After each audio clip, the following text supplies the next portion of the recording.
Hello श्रोताओं, नमस्कार। स्वागत है आपका मेरे चैनल अनुगूंज पर। साहित्यिक विधाओं की श्रृंखला में आज सुनेंगे लेखक भानु प्रकाश द्वारा लिखित उपन्यास तुझसे नाराज नहीं जिंदगी। तो आइए सुनते हैं लेखक भानु प्रकाश की कलम और कल्पना से निकला वास्तविकता को दर्शाता उपन्यास तुझसे नाराज नहीं जिंदगी का 5वां भाग। फीस वृद्धि का मुद्दा किसी सर्प की भांति रह रहकर अपना फन उठाता था। अनेक विरोध, आश्वासन और मीटिंग्स के बाद भी मामला ज्यों का त्यों था। न ही प्रशासन पीछे हटने को तैयार था, न छात्र पैसे देने को तैयार थे। मंत्री जी के आश्वासन का असर लोग देख चुके थे। कुछ लोग तो यहाँ तक कहने लगे कि कुछ नहीं होगा इस धरना प्रदर्शन से, आखिरकार पैसा देना ही पड़ेगा। मालूम है सब मिले हुए हैं ऊपर से नीचे तक इस खेल में। पैसा खिलाकर सबका मुंह बंद कर दिया गया है। हाँ, केस मुकदमा ही एक सहारा है, लेकिन इन सब चीज़ों के लिए टाइम किसके पास है? छात्रों में असंतोष की सिर्फ यही एक वजह नहीं थी। मेस के कारीगरों को शायद इस तथ्य का ज्ञान था कि तेल मसाले स्वास्थ्य के लिए हानिकारक है, इसलिए वो सख्ती से इस नियम का पालन करते थे।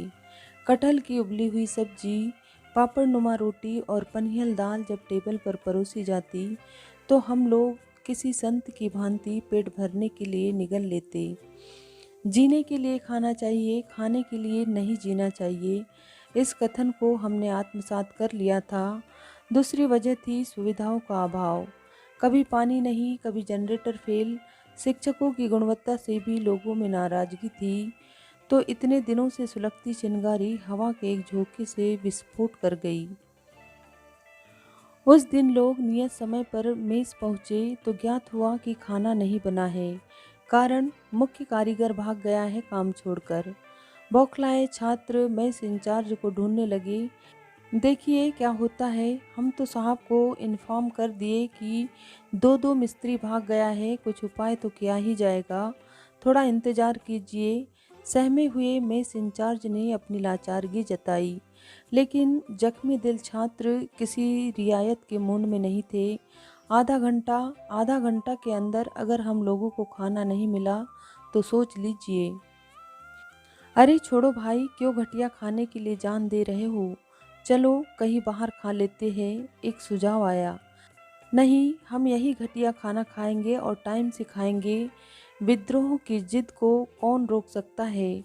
हुआ वही जिसका अंदेशा था। आधा घंटा, पौन घंटा, 1 घंटे बाद भी कोई इंतजाम नहीं हो सका। खाना आ रहा है हॉस्टल नंबर 2 से, कुछ देर में आ ही जाएगा, मेस इंचार्ज ने बताया। साला 10 बजे रात में हम लोग खाना खाएंगे, एक बाल्टी उठाकर फेंक दिया अजय ने। विशाल खाली रूम में उसकी आवाज़ गूंज गई। लोग एकत्र हो गए और उठा उठाकर बर्तन गिलास हवा में उछालने लगे। टनाक खनाक की आवाज़ से पूरा हाल थर्रा गया। कुछ उत्साही युवक प्लास्टिक की कुर्सियां तोड़ने लगे, कुछ टेबल पर चढ़कर तांडव करने लगे। 5 मिनट की अफरा तफरी के बाद जब माहौल शांत हुआ तो हॉल डाइनिंग रूम कम कबाड़ खाना ज़्यादा लग रहा था। आधे घंटे के अंदर चेयरमैन साहब पधार गए। डाइनिंग हॉल का नज़ारा देखकर चक्कर आ गया उनको। एकदम से बदहवास पागलों की भांति चिल्लाने लगे। 65 वर्ष के वृद्ध की आवाज़ में न जाने कहाँ से इतनी शक्ति आ गई कि पूरा हॉस्टल थर्रा गया। किसने किया है ये सब? कौन है वह दुष्ट? हिम्मत है तो सामने आओ। उनकी आवाज़ सुनकर सहमे छात्र धीरे धीरे कमरों से बाहर आने लगे और बरामदे में एकत्र होने लगे। मैं यह गुंडागर्दी बिल्कुल बर्दाश्त नहीं करूंगा। मैं यह संस्थान बंद कर दूंगा, लेकिन ये मनमानी नहीं सहूंगा। आप लोग समझते क्या है? मैं दिन रात मेहनत करता हूँ कि संस्थान का नाम रोशन हो, आप लोगों को अच्छा प्लेसमेंट मिले, लेकिन आप लोग संपत्ति को नुकसान पहुंचाकर मुझे अपमानित करना चाहते हैं। वो भी किस लिए? सिर्फ खाना के लिए। हर दिन तो आपको टाइम से खाना मिल जाता है, एक दिन लेट हो गया तो आप लोग तोड़फोड़ करेंगे। यही सीखा है आप लोगों ने। घर में खाना लेट से मिलता है तो क्या आप घर का बर्तन तोड़ देते हो? माँ को मारने लगते हो। सहमते हुए एक विद्यार्थी ने मुंह खोला। सर, बात खाने की नहीं, बात है कि चुप, एकदम चुप। जुबान लड़ाते हो मुझसे। गलती करके माफ़ी भी नहीं मांगा और चला है बहस करने। भागो यहाँ से। सॉरी सर, हम मानते हैं कि हम लोग से गलती हुई है। जो भी हुआ बहुत गलत हुआ, किसी दूसरे ने कहा। माफ़ी नहीं, मुझे उन लड़कों के नाम चाहिए जिन्होंने इस घटना को अंजाम दिया। मुझे मालूम है कि ये कुछ दो चार लड़कों की ही करतूत है। उन लोगों की वजह से अच्छे लड़के भी पिसते हैं।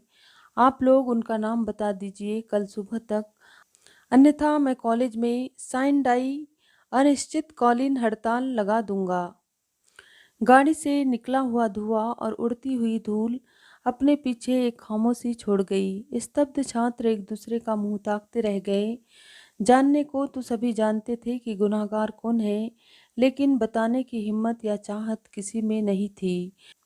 बताने का अर्थ था लड़कों पर पुलिसिया कार्रवाई या फिर कॉलेज से निलंबन या निष्कासन। अगले दिन दोपहर में हॉस्टल खाली करने का आदेश नोटिस बोर्ड पर चिपक गया। 4 बजे होंगे कि कॉलेज के आला अधिकारी एक जीप पुलिस बल के साथ हॉस्टल परिसर में चहलकदमी करने लगे। आधा घंटे के अंदर हॉस्टल खाली कर देना है, कोई सुनवाई नहीं। तैयारी क्यों नहीं किए? नोटिस तो दोपहर में ही भेज दिया गया था। जहाँ जाना है वहाँ जाओ, पर हॉस्टल खाली करो। ट्रेन नहीं है तो बस से जाओ, बस नहीं है तो होटल में रुक जाओ, किसी दोस्त के यहाँ रुक जाओ। कब तक क्या, कुछ नहीं कहा जा सकता। हो सकता है 10 दिन में ही खुल जाए, महीना दिन भी लग सकता है। सामान तोड़ते वक्त तो नहीं सोचे? ठीक है, आप नहीं तोड़े, लेकिन आपका ही कोई दोस्त तोड़ा होगा। उस वक्त तो खूब मजा ले रहे होंगे, अब भुगतो। कुछ लड़कों को तो घर जाने का बहाना चाहिए होता है। ये लोग दोपहर से ही तैयार बैठे हैं बैग लेकर। सामान पूरा ले लिए हैं। क्या भरोसा कितने दिन बंद रहे कॉलेज। अच्छा भाई, चलते हैं, जान रही तो फिर मिलेंगे। तुम लोग तो पुलिस का डंडा खाओगे तभी जाओगे लगता है। हाँ बेटा, तुमको क्या टेंशन है? बाप एसडीओ है, इकलौता बेटा। कुछ नहीं करोगे तो भी बैठ के खाओगे जिंदगी भर। जवानी की अपनी ज़रूरतें होती हैं, उसे इस बात से कोई मतलब नहीं कि आपका कॉलेज बंद हो गया या आपकी फ़ीस बढ़ गई है या आपका सेशन लेट चल रहा है या आपका भविष्य अनिश्चित है। शरीर की ज़रूरत जब दिमाग में चढ़ जाए तो इंसान के पैर डगमगा जाते हैं। ऐसा ही हुआ था उस दिन, जब कॉलेज खुलने के बाद सभी दोस्त एकत्रित हुए थे। लंबू मनीष की बहादुरी पर सब लोग ऐसे बयान कर रहे थे जैसे वह बॉर्डर से युद्ध जीतकर वापस आया हो। साला देखने में दुबला पतला है लेकिन ताकत बहुत है। सही कह रहा है, रितेश भी गया था साथ में। बोला, मनीषवा को देखते ही रंडी लोग भागने लगती है। पहले भी जा चुका है ना, सब पहचानती है उसको। बोली कि डबल पैसा लेंगे, लेकिन ई भुक्कड़ लंबुआ फिर भी तैयार हो गया। इधर कुछ दिनों से सेक्स मेरे दिमाग में चढ़ गया था। नहीं, अब और नहीं। जिंदगी का क्या भरोसा, आज है कल न रहे। ऐसे में कोई अरमान लेकर नहीं मरना चाहिए। सुख दुख उतार चढ़ाव तो आते ही रहते हैं। जी लो जिंदगी, कल हो न हो। मेरे कदम मनीष के रूम की ओर बढ़ गए। तो मनीष, आजकल खूब मजे मार रहे हो? सीधे सीधे पूछा मैंने। हाँ यार, अपना तो यही है। अब तुम्हारी तरह मेरी कोई गर्लफ्रेंड तो है नहीं, इसलिए कॉल गर्ल से काम चलाना पड़ता है। गर्लफ्रेंड? मेरे नसीब में कहाँ गर्लफ्रेंड। वो कंचन थी ना, क्या हुआ उसका?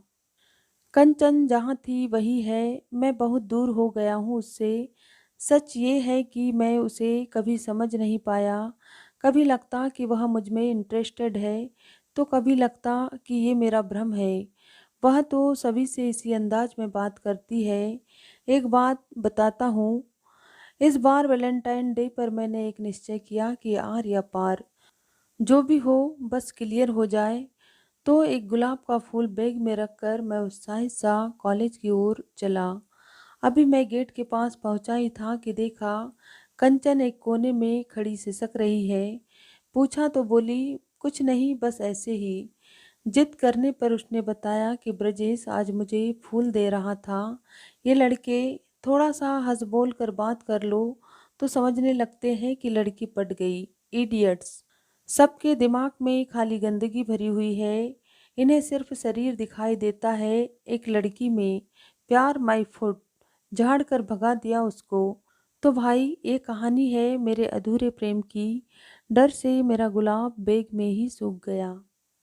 खुश हो गया मनीष। इसलिए इसलिए हम लड़की लोग के चक्कर में नहीं पड़ते। कभी हमको देखा है लड़की के आगे पीछे करते? हमारा तो सीधा फंडा है भाई, पैसे जमा करो और रंडी, हर बार नया माल। तो इस बार मुझे भी ले चलो। चलो अगले महीने जा रहे हैं हम लोग। धनबाद स्टेशन पर उतरकर हमने एक एम्बेसडर बुक की सीतारामपुर जाने के लिए। सीतारामपुर सीता और राम के नहीं, वेश्याओं की बस्ती के लिए मशहूर था हमारे कॉलेज में। सड़क से लगभग 1.5 घंटे का रास्ता था। रास्ते के सन्नाटे में राजपथ पर 80 की स्पीड से दौड़ती कार, हाथ में कोल्ड ड्रिंक और खिड़की से छनकर आती ठंडी हवा। बस यही जिंदगी है। और शायद आज जिंदगी की सबसे बड़ी खुशी मिल जाए। लेकिन कल्पना और हकीकत में अंतर होता है। गेट में घुसते ही एक अनजान गंध मेरे नाक में समा गई। शराब, गुटखा, सिगरेट की सम्मिलित गंध। ग्राहक तो ग्राहक, वेश्याएं भी यत्र तत्र गुटखा उगल रही थी। चुन लो प्रकाश जिसको चुनना है, उत्साहित होते हुए मनीष बोला और खुद एक लड़की के साथ रूम में बंद हो गया। क्या चुनूं मैं? क्या कोई सामान है ये लड़कियां की चुन लूं? कुछ लोग तो ऐसे परख रहे थे लड़कियों को जैसे सब्जी खरीद रहे हो। कहाँ आ गया हूँ मैं ईश्वर? ये स्वर्ग है या नरक?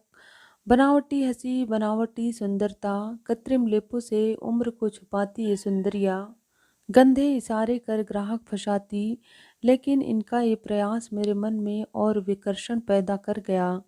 चलोगी क्या हीरो? एक लड़की पूछ बैठी। कितना लोगी? आधे मन से मैंने पूछा। अरे तू सीधा साधा दिखता है, दे देना 200, वरना लोग तो यहाँ 300 का वसूलते हैं। जोक के जैसा चिपट जाते हैं। पता नहीं क्यों मैं उसके पीछे पीछे चल पड़ा। झोपड़ी नुमा घर का एक छोटा सा कमरा, एक चौकी पर पुराना गद्दा और उस पर एक पुरानी चादर, 2 गंदे तकिए जिन पर तेल के दाग थे। एक कोने में पानी का एक घड़ा, उसके बगल में गुटके के दाग। ऊपर दीवार में बनी एक अलमारी जिस पर पेंसिल से कुछ लिखा हुआ था और कुछ पाउडर, क्रीम, नेल पॉलिश के कुछ डिब्बे रखे हुए थे। इतना टाइम नहीं है मेरे पास, जल्दी काम करो और निकलो। शर्म लगता है तो आया काहे को यहाँ? मैंने नाम पूछना चाहा था उसका, लेकिन शेक्सपियर का ये कथन याद आ गया कि नाम में क्या रखा है। गुलाब को चाहे किसी भी नाम से बुलाओ, खुशबू ही देगा। खुशबू तो नहीं आई, लेकिन शराब की बदबू मेरे चेहरे से टकराई भक से। शुष्क व्यवहार, महला सा कमरा, तीक्ष्ण बदबू, बेडोल नग्न शरीर की निर्लज्जता। मेरे कदम खुले आसमान की ओर बढ़ गए। पीछे से औरत की आश्चर्य मिश्रित कुछ फूहड़ गालियां मेरे कानों में उतरने लगी। बुरे कर्म का बुरा नतीजा होता है। तृतीय वर्ष के परिणाम देखकर सबने ऐसा ही कहा था। जो हमेशा ही प्रथम आता था, आज 3 विषयों में फेल। ये प्रकाश के पाप का फल नहीं तो और क्या है? चलो फर्स्ट नहीं तो सेकंड या थर्ड, या कम से कम सभी विषयों में पास तो होना ही चाहिए था। ये क्या कि एकदम अर्श से फर्श पर। ये भगवान का न्याय है। भगवान का न्याय। भगवान इतने न्यायप्रिय होते तो संसार से कब का पाप मिट चुका होता। और ऐसे भी कौन सा पाप किया है मैंने? लोग चाहे जो भी कहे, पर मुझे लगने लगा था कि मेरे अंदर नकारात्मकता घुस चुकी है चुपके से। ऐसा क्यों हुआ कह नहीं सकता। शायद प्रेम में असफलता की वजह से, या फिर प्रबंधन के लोलुप व्यवहार से, या फिर सहपाठियों के अनिति से उत्तीर्ण होने से, या पिताजी के मितव्ययी व्यवहार से, या फिर मैं इंजीनियरिंग के लायक ही नहीं। इस तरह रटकर पास भी हो गए तो क्या फ़ायदा? प्लेसमेंट की भी तो कोई व्यवस्था नहीं थी कॉलेज की तरफ से। जो भी हो, मैं धीरे धीरे निगेटिव सोच वाला इंसान बनता जा रहा था। आलसी, लक्ष्यहीन, ऊर्जाहीन। अपनी कमियों को जानकर भी उनके साथ क्यों जी रहा था मैं, कह नहीं सकता। इस परिणाम ने मुझे और भी ज़्यादा तोड़ कर रख दिया। मेरी अपराजय वाली गलतफहमी भी दूर हो गई। मैं भी फेल हो सकता हूँ, ऐसा मैंने सपने में भी नहीं सोचा था, लेकिन अब ये हकीकत थी। जिसने एक द्वार बंद किया था उसने ही दूसरा द्वार खोल दिया।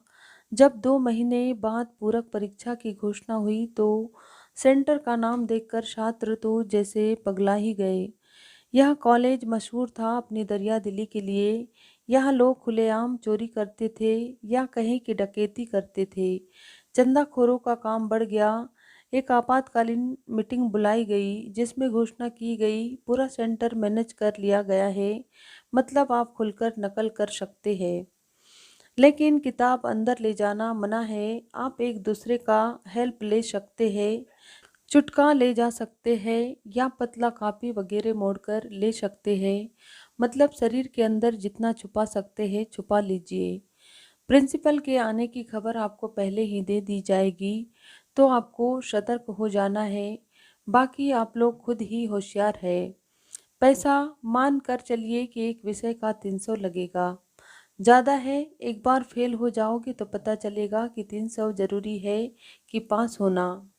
पास तो कर दिया गया मैं, लेकिन खुद की नज़रों में फेल हो गया। क्या था मैं और क्या हो गया हूँ।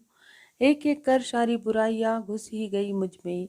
क्या फ़ायदा ऐसी पढ़ाई का। नंबर लाना और पास करना अलग बात है, ज्ञान प्राप्त करना दूसरी बात। अधूरे ज्ञान वाले ये इंजीनियर्स किस काम के। देश और समाज पर बोझ ही बनेंगे ये लोग। कुछ तो कमी है हमारे तंत्र में कि शिक्षा का मतलब डिग्री और अच्छी नौकरी हो गया। सच में, अमर ने चिंतित होते हुए कहा। एक जमाना था जब इंजीनियर शब्द सुनते ही गर्व की अनुभूति होती थी। अब तो हर घर में एक इंजीनियर मिलेगा, कहीं कहीं तो 2 या 3। देश में इंजीनियरिंग कॉलेज तो कुकुरमुत्ते की तरह उग गए, लेकिन उनकी गुणवत्ता की बात कोई नहीं करता। बस एक दुकान की तरह कहीं भी एक बिल्डिंग खड़ा कर दिया, 2 4 शिक्षक ले आए और शुरू हो गया व्यवसाय। छात्र भी खुश, पेरेंट्स भी खुश कि बेटा इंजीनियर बनेगा, और कॉलेज भी खुश। मुझे लगता है कि मुझे साहित्य के क्षेत्र में जाना चाहिए था, लेकिन सामाजिक दबाव की वजह से विज्ञान के क्षेत्र में आ गया। एक प्रकार का माइंडसेट हो गया है लोगों का कि तेज विद्यार्थियों को विज्ञान ही लेना चाहिए। इसी मानसिकता का शिकार हो गया मैं। अब इंजीनियरिंग करके तुम दूसरी फील्ड में जाओगे तो भी लोग उंगली उठाएंगे। समाज की आवाज़ सुनने वाला सुखी तो हो सकता है, लेकिन खुश वही रहता है जो दिल की आवाज़ सुनता है। चुनाव आप पर है। समय का घूमता पहिया आखिरकार उस पड़ाव पर आ पहुंचा जिसे विद्यार्थी और गृहस्थ जीवन का संधिकाल कहते हैं। जिस कॉलेज और पढ़ाई को हमेशा गरियाया, उसका आज अंतिम दिन था। यादें हमेशा मधुर होती है, चाहे अनुभव कड़वे हो या मीठे। एक एक कर 5 साल का संघर्ष याद आता गया। कोर्ट कचहरी, आंदोलन, तोड़फोड़, मारपीट, छोकरीबाजी, लफागिरी, गुंडागर्दी, क्या नहीं था इस कहानी में। जान के दुश्मन बने लड़के आज एक दूसरे से गले मिलकर रो रहे थे। क्या कोई यकीन कर सकता है कि साल भर पहले शिवशंकर और अजीत के बीच जबरदस्त मारपीट हुई थी। एक वर्ष पूर्व क्रिकेट का एक फ्रेंडली मैच चल रहा था। शिवशंकर जी इन चीज़ों से दूर रहते थे, लेकिन आज उनका मूड हुआ कि क्रिकेट खेले। मूड तो ठीक है, लेकिन जल्दी आउट हो गए। उन्हें लगा कि उन्हें बेईमानी से आउट दिया गया है, तो साहब मुंह फुला कर बैठ गए। इधर अजीत आदत से लाचार, इन्हें बैटिंग भी पहले चाहिए, बॉलिंग भी पहले चाहिए और फील्डिंग भी अपनी मर्जी से करेंगे। एक खिलाड़ी से उलझ गए कि कीपिंग मैं ही करूंगा, बोल दिया कि बाउंड्री पर फील्डिंग हम नहीं करेंगे। शिवशंकर जी ठहरे हॉस्टल की सरकार, अनेक युद्ध कर चक्रवर्ती सम्राट बन चुके थे।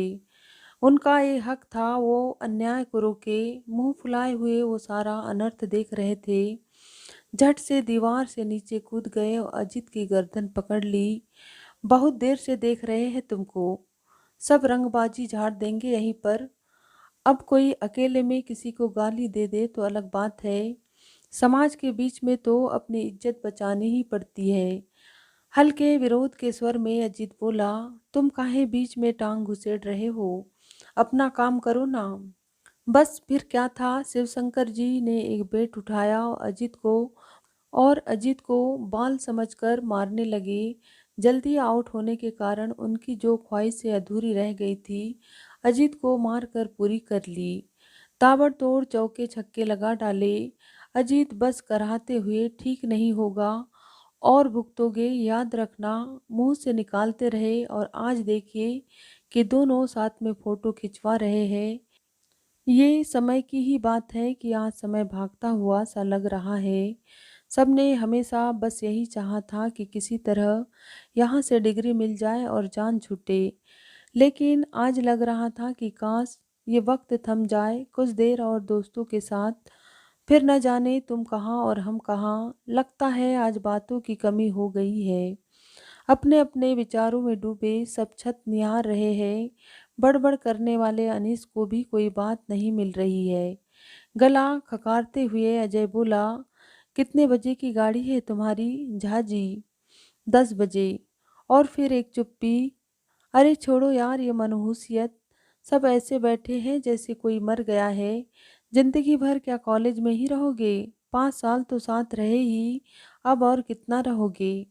सही बात। हम लोगों ने सैकड़ों दिन और सैकड़ों रात इसी छत के नीचे साथ साथ हंसते हुए बिताए हैं, तो आज भी हंसते हुए एक दूसरे से विदा होंगे। हंसते हुए क्या, खाली हाथ घर जा रहे हैं बिना नौकरी के। कितना अच्छा होता कि सबका प्लेसमेंट हो जाता, 5 वर्ष की तपस्या सफल हो जाती। तपस्या, अगर सचमुच तपस्या किए हो। खैर, आज एक सवाल सबसे, जिंदगी की सबसे बड़ी भूल और सबसे बड़ी ख्वाहिश। ब्रजेश, तुम शुरू करो। ब्रजेश, इस कॉलेज में आना ही सबसे बड़ी भूल है और ख्वाहिश। पावर चाहिए हमको, पावर, लाल बत्ती वाला। अमर, भूल देखा जाए तो कुछ भी नहीं, जो बीत गई सो बीत गई, जो होता है अच्छा ही होता है।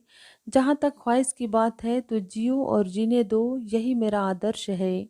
सब खुशहाल रहे यही चाहत है। मैंने कहा, छोड़ो ये बकवास, क्या भूल और क्या ख्वाहिश। हमको बस नौकरी चाहिए, नौकरी कोई भी। गैंगमैन, ट्रैकमैन, क्लर्क, चपरासी, कुछ भी, बस सरकारी होना चाहिए। अजय, बस करो भाई, इतना टेंशन क्यों लेते हो? अभी तो कॉलेज से निकले ही हो, कुछ दिन एंजॉय कर लो लाइफ। फिर तो जिंदगी भर बैल की तरह खटना ही है। जय किशन, मुझे ये नहीं समझ में आता कि लोग सरकारी नौकरी को इतना महत्व क्यों देते हैं। सरकारी नौकरी में कोई रोमांस नहीं है, वही बंधा बंधाया सा रूटीन लाइफ। 9 से 6 काम करो, घर आओ, सब्जी लाओ, थोड़ा देर टीवी देखो, फिर सो जाओ, पूरी जिंदगी। मैंने कहा, स्थायित्व, जॉब सिक्योरिटी। जय किशन, डरपोक है वो लोग जो भविष्य से डरते हैं। अरे हिम्मत रखो खतरा उठाने का। सोचो, अगर सब कोई तुम्हारे जैसा डर कर कोई छोटा मोटा नौकरी कर ले, तो बिजनेस कौन करेगा? बिजनेस से ही देश की अर्थव्यवस्था मजबूत होती है। मालिक बनो मालिक, नौकर क्यों बनना चाहते हो? खासकर तुम्हारे जैसे टैलेंटेड आदमी इस तरह की बात करता है तो दुख होता है। मैंने कहा, हाँ मैं डरपोक हूँ। मुझे बस जीवन यापन का एक जरिया चाहिए, कोई बहुत बड़ा अरमान नहीं है मेरा। अमर, देखो प्रकाश, इंसान को सिर्फ दाल रोटी ही नहीं चाहिए, कुछ और भी चाहिए। बात सिर्फ पेट की होती तो इतना पैसा खर्च करके, 5 साल बर्बाद करके पढ़ाई क्यों किए? पेट तो तुम घर बैठ के भी पाल सकते हो। जब तक इंसान अपनी प्रतिभा से न्याय नहीं करता, तब तक वो खुश नहीं हो सकता। मैंने कहा, मेरे में कोई प्रतिभा नहीं है। जय किशन, अबे तालाब का सड़ा हुआ पानी है तुम। देह चोर, काम चोर, आलसी, डरपोक, कमजोर, कीड़ा जैसा रहने का आदत हो गया है तुमको, वही अच्छा लगता है।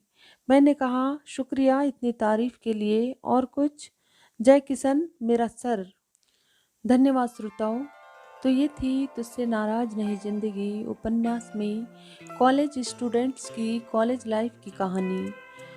उपन्यास में आगे की कहानी सुनने के लिए मेरे चैनल अनुगूंज को ज़रूर सब्सक्राइब करें, लाइक करें और अपने मित्रों को भी वीडियो ज़रूर शेयर करें। Thank you.